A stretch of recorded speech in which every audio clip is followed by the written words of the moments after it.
Hello students, today I am going to start a new chapter, that is solid state. So it is a very important chapter, it is a part of physical chemistry.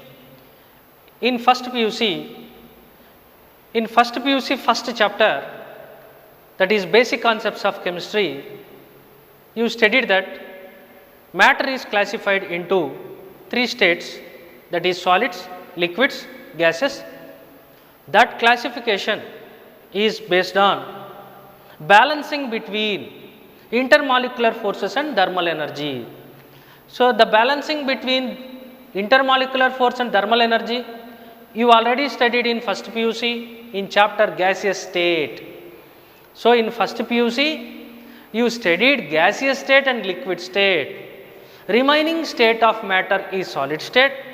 Now, in this second PUC we are going to study regarding solid state. Now, see that solid state chapter. Solid state weightage for the PUC exam is 7 marks, that is one 2 marks and one 5 marks question. And remember, there is no direct 5 marks question in chemistry, all 5 marks questions are split questions. So, this chapter is important chapter because there is a compulsory question from this chapter, that is packing efficiency. Later we will discuss. Now see, in solids, how particles are arranged? Closely. So in solids, there is a close packing of particles possible, takes place. See example, particles, that particles may be atoms, molecules or ions, anything. Simply I am considering as particles. So, in solid state particles are closely packed like this, closely packed, whereas in liquids and gases particles are separated with some distance, whereas in solid state the distance is less, means intermolecular distance is less in solids. Due to that, solids has a definite volume, definite shape, and the bonds, intermolecular forces are strong and particles does not move easily. So, these are some characters of solids. Now, let us see some characters what we discussed now. So, characters of solids. So, solids has fixed mass,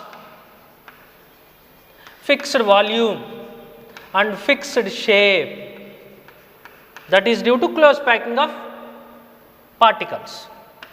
So, due to close packing, interatomic distance means the distance between particles. Here atom means particle. So, interparticle distance, interatomic distance is less, and intermolecular forces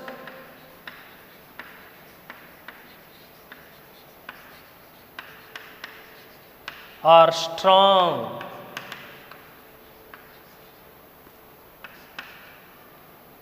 So, they cannot move from their positions, only there is some vibrations.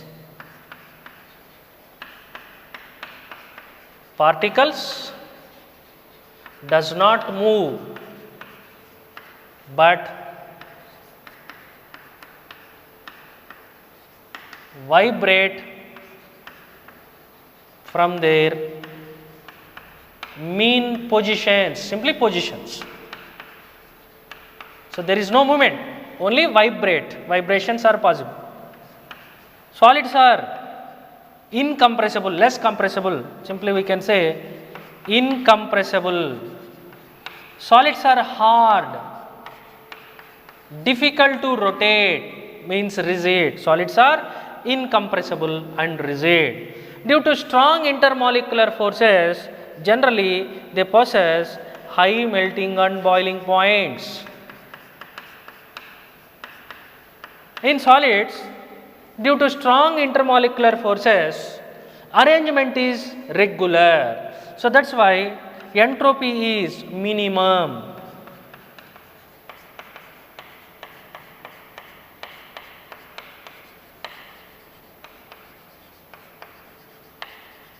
So, these are some characters of solids. Now let us see the classifications of solids.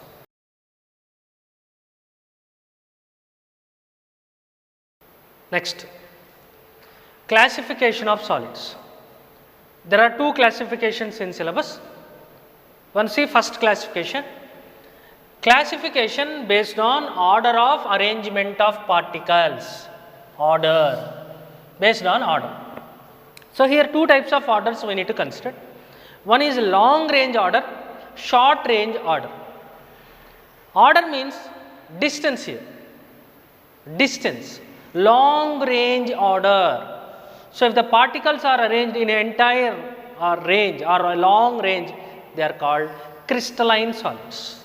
If particles are arranged in a short range order, they are called amorphous order. So based on the order, solids are classified into two types. They are crystalline and amorphous.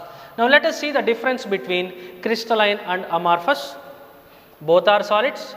Solids, particles are arranged regularly. Now see the difference. This difference is important for exam. See first one.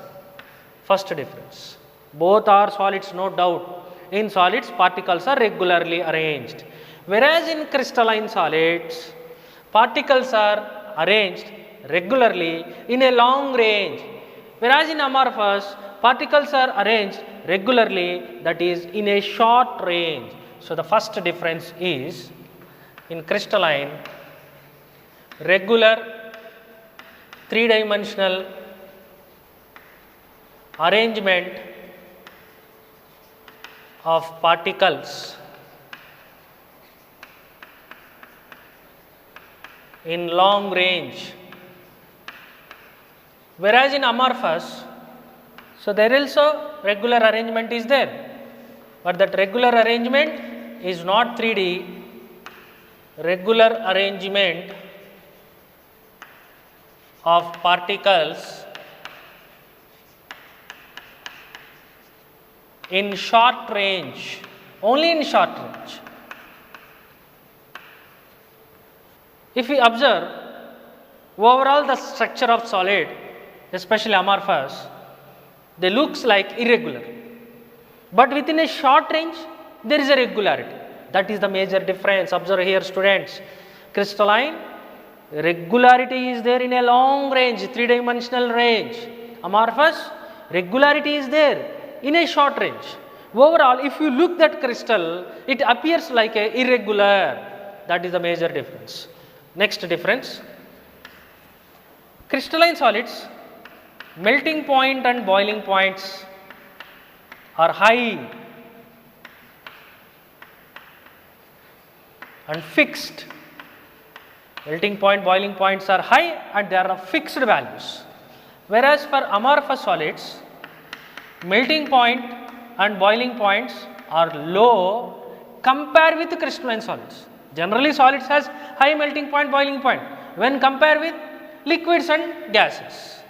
Amorphous solids has low melting point, boiling point compared with crystalline solids. So melting point, boiling points are low and they are not fixed. Means they will melt over a range of temperature. They will boil over a range of temperature, means not fixed. Next, third difference, enthalpy of fusion. Delta H means enthalpy. Enthalpy of fusion. Every solid has enthalpy of fusion. Enthalpy of fusion means amount of energy required to convert 1 mole of solid to 1 mole of liquid. That is called enthalpy of fusion. So here in crystalline solids, enthalpy of fusion is high and the values are definite. Whereas for amorphous solids, enthalpy of fusion means amount of energy required to convert 1 mole of solid to liquid is less and not definite. So that is the third difference. Next, the fourth difference, crystalline solids are considered as true solids. Amorphous solids are considered as supercooled liquids. They are solids, but they are considered as super cooled liquids. Best example for this is glass, or they are also considered as pseudo solids. Next difference is important difference, fifth point. Crystalline solids are anisotropic. This is very important, later I will explain. Whereas amorphous solids are isotropic. Iso means same, isotropic means physical properties are same in all direction. So anisotropic means some physical properties are different in different direction. Later I will explain about that. If you break a crystalline solid by using a sharp edged tool, for example, if you consider this is a crystalline solid, if you break this, you will get two parts. The two parts will have smooth surfaces, whereas in amorphous, if you break that, you will get two parts with rough surfaces. See, rough surface, it is not a clear surface. So that is one of the major. So if you break crystalline solids with a sharp edged tool, they undergo cleavage, produces two or many parts. That parts has smooth surface. Whereas in amorphous, if you break, you will get many parts, and that parts has not a smooth surface, they has rough surface. Sixth point, they undergo cleavage and produces clear surface or smooth surface, whereas amorphous solids, they also undergo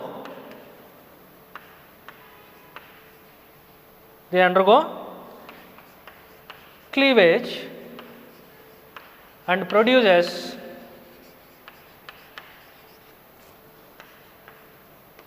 rough surface or irregular surface. That is one of the major difference. Example for amorphous solids, example for crystalline solids. Example for crystalline solids, many examples are there, just a few examples: NaCl, KCl, metals, and so on, etc. Amorphous solids examples: rubber, plastic, glass, and so on, etc. These are examples, and this difference is important, so note down it carefully.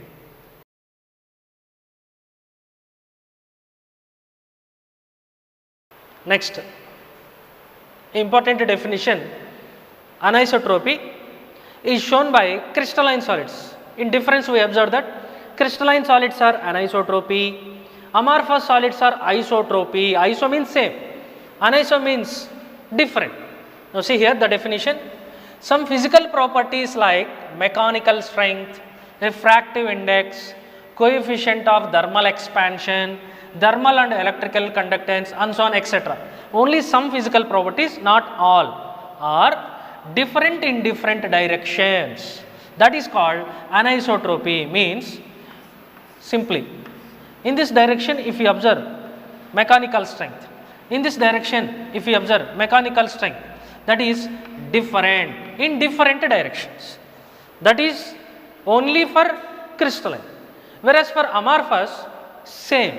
So that's why we can say it is a isotropy, is amorphous, anisotropy for crystalline. This is the definition. Applications of amorphous solids: when compared with crystalline solids, amorphous solids has more applications. That is due to their unique properties. Let us see some applications. First one, amorphous silicon. In amorphous form, it is used in photovoltaic cells. Photovoltaic cells means they convert light energy to electrical energy. So, in this amorphous silicon is used.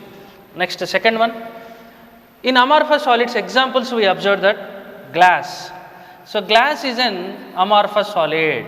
So, glass is widely used under construction material. So, widely used in houseware purposes as well as in labware purposes.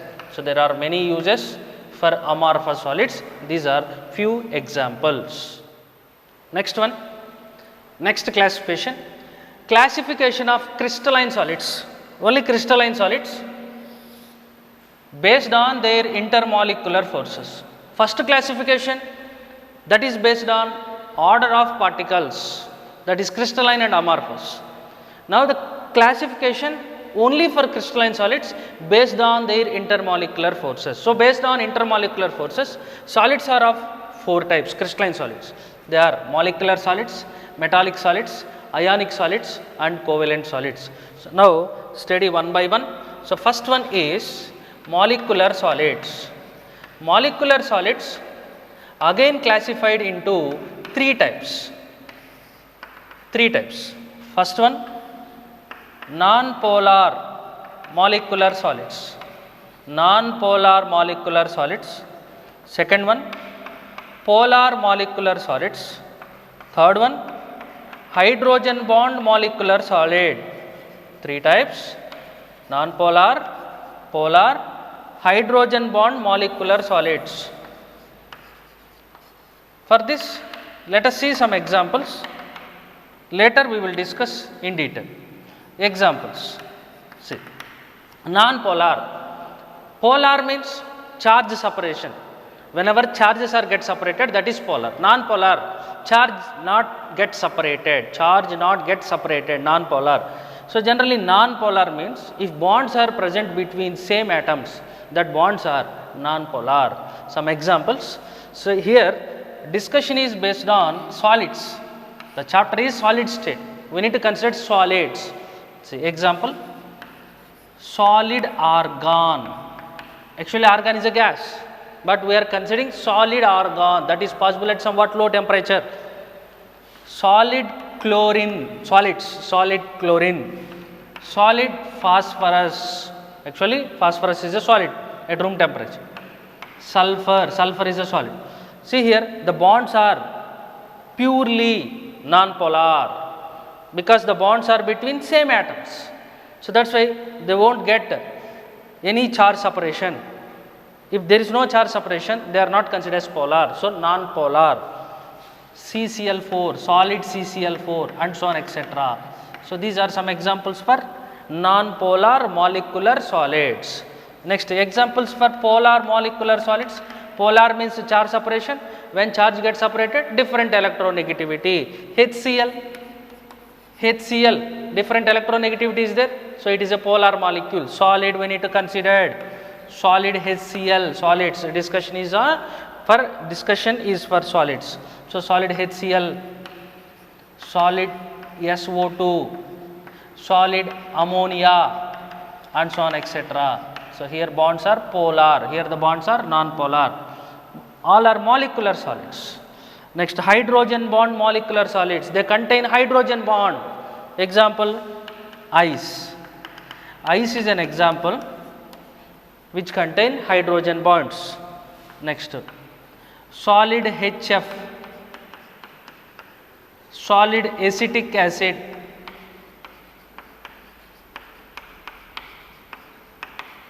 glucose and so on etc. These are examples. Some common properties of molecular solids. See, majority of molecular solids are either liquids or gases at room temperature, RT, room temperature. Majority of the molecular solids are either liquids or gases at room temperature. They are soft solids. And melting point, boiling point, if you observe, low melting point, boiling points. So, low melting point, and boiling points, non-conductors. So, these are some common properties of molecular solids. Next, second one is metallic solids.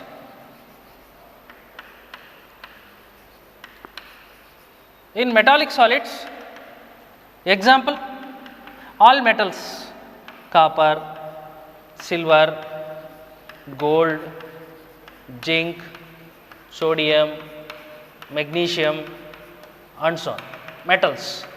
Metallic solid example, metals. And in metallic solids, due to presence of free electrons, they show some properties. So, that properties, luster means shiny nature. Most of the metals has lustrous nature, means shiny nature. Some cases it is color, that is due to availability of free electrons. Metals are malleable, ductile, means we can make into thin sheets or wires, that is called ductile and malleability, and they are good conductors.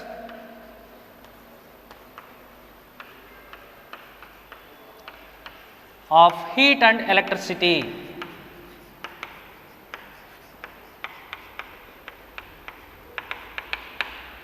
That is due to availability of free electrons.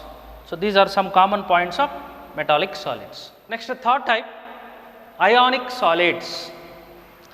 In ionic solids, examples, NaCl, KCl, KNO3 and so on, etc. Salts are comes under ionic solids. They contain ions, positive and negative ions, cations and anions. So, they contain ionic bond. These are some examples. Next, fourth one, covalent solids.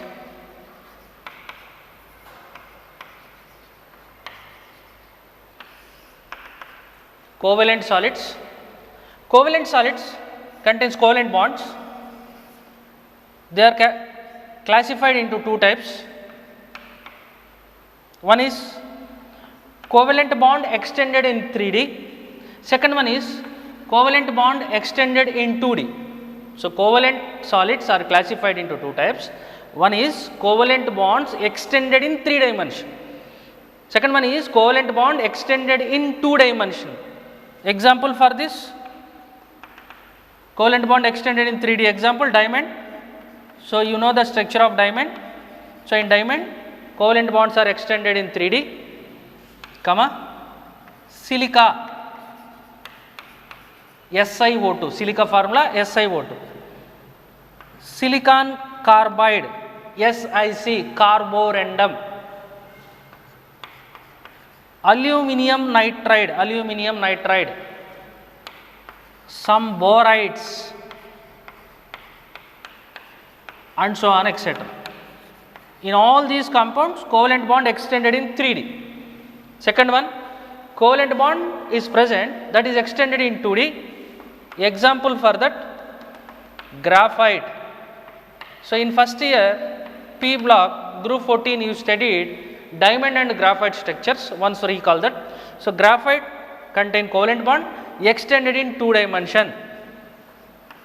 Boron nitride, aluminum nitride 3D, boron nitride 2D, cadmium iodide, etc. And these properties means molecular solids, metallic solids, ionic solids, covalent solids, properties and differences we will study comparatively. So, there is a tabular form, I will explain that tabular form, one see that. One see the differences and comparative study of different crystalline solids, property, molecular solid, metallic solid, ionic solid, covalent solid. So, first one is example. So, we already discussed examples. See, in molecular solids are three types: non-polar, polar, hydrogen bond. For each case, minimum 2 examples. So, molecular solid examples: non-polar, we can consider CCl4, solid CCl4, P4, S8. These are non-polar molecular solids. Polar molecular solids example: solid HCl, solid ammonia, solid SO2. Hydrogen bond molecular solid: ice, glucose, acetic acid, and so on. These are examples for molecular solids. Metallic solids, all metals. Few examples: copper, silver, sodium, potassium, and so on, etc. Ionic solids examples: ionic compounds, salts, NaCl, KCl, KNO3, AgNO3, and so on, etc. So, these are examples for ionic solids. Covalent solids: diamond, graphite,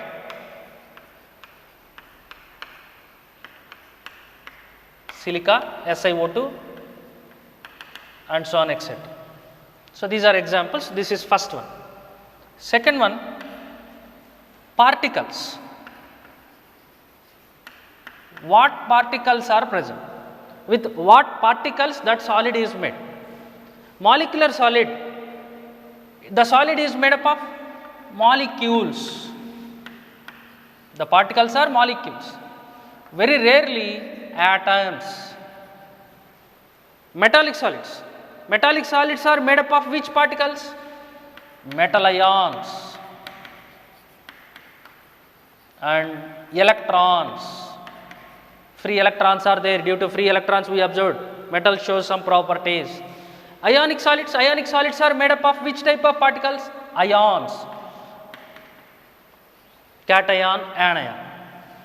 Covalent solids are made up of which type of particle? Atoms. So, these are the particles in all the 4 solids. Next 3, property number 3, that is forces. So, this classification is based on intermolecular forces. So, which intermolecular force is present? So, that we need to observe. So, here in molecular solids, 3 types: one is non-polar, second one is polar, third one is hydrogen bond. So, in non-polar molecular solid, which bonds are present? Van der Waals force. Van der Waals forces are present. Van der Waals force is also called dispersion force. Next, in polar molecular solids, the force is dipole-dipole force. In hydrogen bond molecular solids, the force is hydrogen bonds. Next, metallic solids, the bond is metallic bond. The intermolecular force is metallic bond. Ionic solids, the intermolecular force means which type of bond? Ionic bond. Covalent solids, between particles which type of bond is present? Covalent bond. So, this is nature of force, that is intermolecular force, covalent bond. Next, fourth one, melting point. Molecular solids are soft, majority are gases or liquids at room temperature, and they possess low melting point and boiling points. So, low melting point and boiling point, simply melting point, low. Metallic solids, some metals has low melting point, 1A group, 2A group. S block metals are soft, so they possess low melting point, whereas D block and F block, they possess high. So, low or high, metallic solids can possess either low melting point or high melting point. Ionic solids, high melting point. Covalent solids, very high melting point, especially 3D, very high melting point. Next property, hardness and rigidity. Molecular solids, they are soft. Metallic solids, some metals are soft, some metals are hard, so either soft or hard. Ionic solids, they are hard. Covalent solids, they are very hard. Next one, last property, conductance, conducting nature, conductance. Molecular solids are bad conductors or non-conductors of heat and electricity. Metallic solids are good conductors of heat and electricity. Ionic solids, bad conductors in solid state, good conductors in molten state or aqueous state, aqueous medium. Covalent solids are bad conductors except graphite. Graphite is a good conductor. So, this table can gives the information regarding solids, that is crystalline solids, examples and particles, molecular force, hardness, melting point and their conducting nature. So, once observe the table.